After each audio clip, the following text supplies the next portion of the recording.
करने के method in सवालों को और भी हो सकते हैं, लेकिन कुछ चीजें ऐसी होती हैं आपकी कि यहां पर अगर उन मेथडों को लगा दिया जाए तो हो सकता है अचानक से वो बच्चे के समझ में ना आए। देखो मेथड भी डिपेंड करता है कि आपका बेस कितना अच्छा है।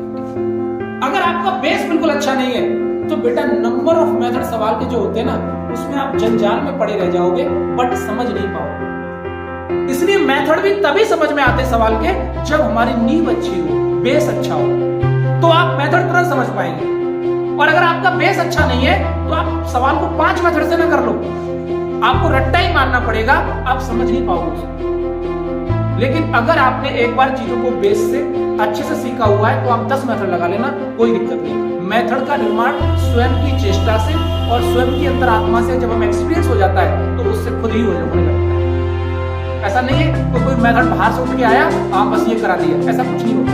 आपका अगर बेस अच्छा है तो आपने कैलकुलेशन अब इसी सवाल को करें। क्या इस सवाल में अगर देखें तो इतनी आसान कैलकुलेशन है, मैं आपको बता दूं कि यहां तक भी आप 120 और ये अगर डाटा में थोड़ा सा आपका दिमाग खुला हुआ है तो डायरेक्ट आप 12 मिनट आंसर लेके आ सकते हैं। रियलिटी बता रहा हूं, कोई बहुत बड़ा डिफिकल्ट नहीं है, सीधा सीधा कट जाएगा दिमाग में और आप कह दोगे 12 मिनट आ गया। अब आपको सर कैसे कर दिया? आपका दिमाग इतना एक्टिव हो जाना चाहिए और दिमाग आपका एक्टिव तभी होता है जब आप लोग अपनी आत्मा से अपने धैर्य रखते हुए अपना परिचय देते हो और मेहनत करते हो। और अगर आप जल्दबाजी में रहोगे तो उस टीचर को देख, वहां किताब उठा, वो किताब उठा, तो सिवाय डायवर्टेशन के कुछ नहीं होगा, केवल डायवर्टेशन रहेगा, इसके सिवाय कुछ नहीं। और आज के समय में मैं आपको बता दूं, मेरी नजर में तो 95 प्लस स्टूडेंट में 95% प्लस स्टूडेंट में डायवर्टेशन ज्यादा है और अपना जो एकाग्र होकर पढ़ना है वो पढ़ाई बहुत कम है।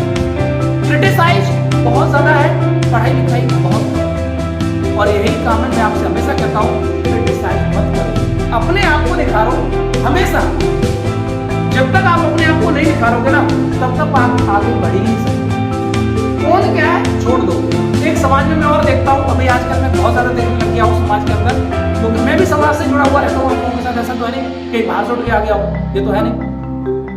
किसी को मैं इतना देखता हूँ, मतलब जहां मैं देख रहा हूँ परिवारों में, तो इतना डिमोटिवेटेड बच्चा होने लगा है कि अब अगर वो पेपर देने चाहे, जैसे कोई बच्चा वो पेपर देने गया, जैसे अभी हाल फिलहाल आपके बीपीएससी वगैरह के पेपर चल रहे हैं और वो बच्चा पेपर देने गया, अब जब वो बच्चा पेपर देने गया तो जरूरी थोड़ा ना कि उसका सिलेक्शन ही हो जाएगा, अरे हो सकता ना भी हो पाए।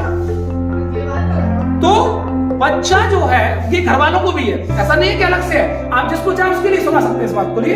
लेकिन मेरा मानना ये है कि आप बच्चे ये थोड़ा ना है कि बच्चे के ऊपर इतना प्रेशर कर दिया बच्चे के ऊपर कि अब बच्चा इतना डर बैठ गया उसके अंदर कि अब वो लौटने के लिए भी तैयार नहीं हो रहा घर के लिए। ये गलत है। आप बच्चे को इतना, बच्चा आप सभी समझदार हैं, आप ऐसा तो है नहीं कि आप समझदार नहीं है, आप सभी समझदार हैं, पेरेंट भी आपके समझदार होने चाहिए।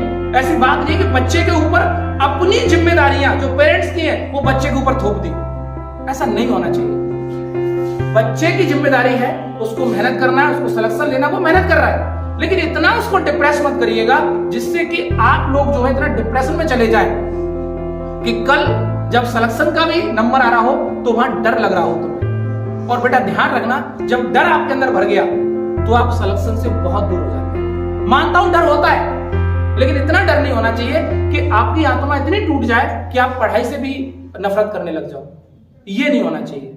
और आज के समय में मैं मोस्ट ऑफ दी बच्चों को यही देख रहा हूं, पेरेंट अपनी जिम्मेदारियां बच्चे के ऊपर, तेरा सिलेक्शन नहीं हो रहा तो कुछ नहीं कर सकता लाइफ में, ऐसा नहीं होता यार। अगर उसने पृथ्वी पर जन्म लिया है ना तो लाइफ में बहुत कुछ कर सकता है, बशर्ते करने की चेष्टा हो। और फिर हो सकता है कि माँ बाप ने, मैं जो कह रहा हूं हो सकता है वो सीरियस लग रहा हो, लेकिन जरूरी नहीं हर एक माँ बाप इस बात को सीरियस बोले। कुछ माँ बाप ऐसे भी होते हैं जो बच्चे को थोड़ा सा सुधारने के लिए कह देते हैं कि तू नहीं कर पाएगा, लेकिन हाँ कभी सीरियस नहीं बोलना चाहिए। अगर ऐसे कह दिया तो बच्चा सोचेगा, बड़ा डिप्रेशन चला जाएगा। जो बच्चा समझदार होगा, मैच्योर होगा, वो डिप्रेशन चला जाएगा। जो थोड़ा सा खेल बाबरा होगा तो वो हो सकता है इसको इग्नोर कर दे, अरे ठीक है मेरे पापा ने कह दिया मुझे कोई दिक्कत नहीं। लेकिन जो थोड़ा सा मैच्योर परिपक्व बच्चा होगा वो डिप्रेशन में चला जाएगा। तो ऐसे माँ बाप को भी नहीं बोलना कि तू कुछ नहीं कर सकता या तू कुछ नहीं कर सकती, ऐसा नहीं होता है। आपने पृथ्वी पर जन्म लिया है, आप एक परमात्मा की अमूर्त कीर्ति है, अमूर्त बहुत अच्छी कीर्ति जो आपको बना के भेजा है, 2 आंखें दी है, 2 आपको हाथ पैर दिए, तो आपको समझदारी। और जो सबसे बड़ी बात है, जो एक पशु से आपको अलग करती है, जानवर से आपको अलग करती है, वो है आपका ज्ञान। पशु में और आप में क्या अंतर है? पशु के पास भी आपके हाथ पैर है, आंखें हैं, ब्रेन है, आप भी जाते हो अपना खाना पीना खाते हो, पशु भी खाता है, लेकिन अंतर किसका है? ज्ञान का। आपके पास जो ज्ञान है वो पशु के पास ज्ञान नहीं है। और उस ज्ञान को ही आप अगर आगे ना बढ़ाओ तो ऐसे कैसे काम चलेगा? आपको उस ज्ञान को हमेशा आगे बढ़ाना है, उसको लर्न करो, सीखना है। इस पृथ्वी पर जन्म लिया आपने तो सीखते रहना है। बाकी लोग क्या कह रहे हैं कहने दो, लोगों का काम है कहने का। और सच्चाई तो ये है, आपको मैंने कई बार बोला भी है कि गौतम बुद्ध इस बात को खुद बोलते थे कि बहुजन हिताय और बहुजन सुखाय। आप सार्वजन या सर्वजन हिताय नहीं हो सकते। बस आप अपना ऐसा काम करिएगा कि बहुत से लोगों के हित में हो। कोई भी काम सभी लोगों के हित में तो हो ही नहीं सकता। आप सोचो कि सभी लोगों के हित में है तो कभी नहीं हो सकता। आपके क्रिटिसाइज करने वाले तो लोग बैठे हैं और करेंगे। आप जैसे जैसे आगे बढ़ोगे क्रिटिसाइज आपका होना तय है, कोई रोक नहीं सकता। सबके मन के खुश रहेंगे तो आप रह ही नहीं सकते। आप सोचो कि मेरे भी खुश हो जाओ, बहुत से बच्चे मेरे भी क्रिटिसाइज करेंगे, क्योंकि जैसे जैसे आप आगे बढ़ोगे आपका क्रिटिसाइज होना तय है, कोई रोक नहीं सकता।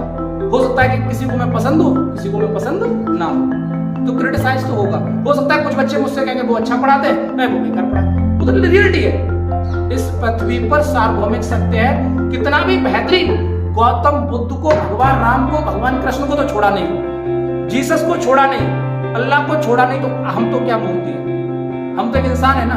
तो जब भगवानों को नहीं छोड़ा तो हम तो इंसान है, तो हमें कौन छोड़ देगा? कोई छोड़ने वाला नहीं है। आप हमेशा रखिएगा, मेहनत करिएगा, फल है मिलेगा। अगर आप